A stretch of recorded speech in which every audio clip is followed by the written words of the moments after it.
SSC পরীক্ষা 2026, যারা 2026 সালে এসএসসি পরীক্ষা দেবা, তোমাদের পরীক্ষাটা তো চলে আসছে। এখন পরীক্ষা নিয়ে মুখ্য হচ্ছে শিক্ষামন্ত্রী, কেননা বর্তমানে শিক্ষার্থীরা আন্দোলন করতেছে।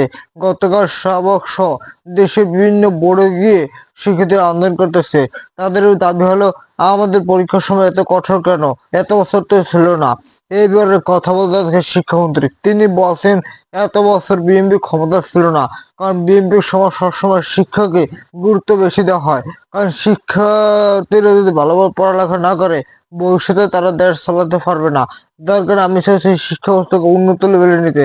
যার কারণে তারা যোগ্য, তারাই সঠিক নম্বরটা পাবে। এত বছর পেত না, তারা খারাপ ছাত্রছাত্রী তারাই প্লাস হতো, কিন্তু তারা মেধাতে পড়ে লেখে আসছে, তারা সঠিক নম্বরটা পেত না। যার কারণে আমি শিক্ষকদেরকে অনুমতি দিয়েছি যে কঠোরভাবে খাতাগুলো দেখা হবে, যে যোগ্য তাকে সেইভাবে নাম্বার দেওয়া দেওয়া হবে। এবং কোন শিক্ষার্থীর খাতা ছাত্রছাত্রীকে দিয়ে দেখানো হবে না।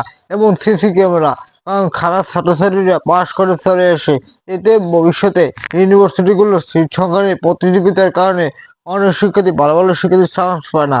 যার কারণে এই সিস্টেমটা চালু করেছে সিসি ক্যামেরা।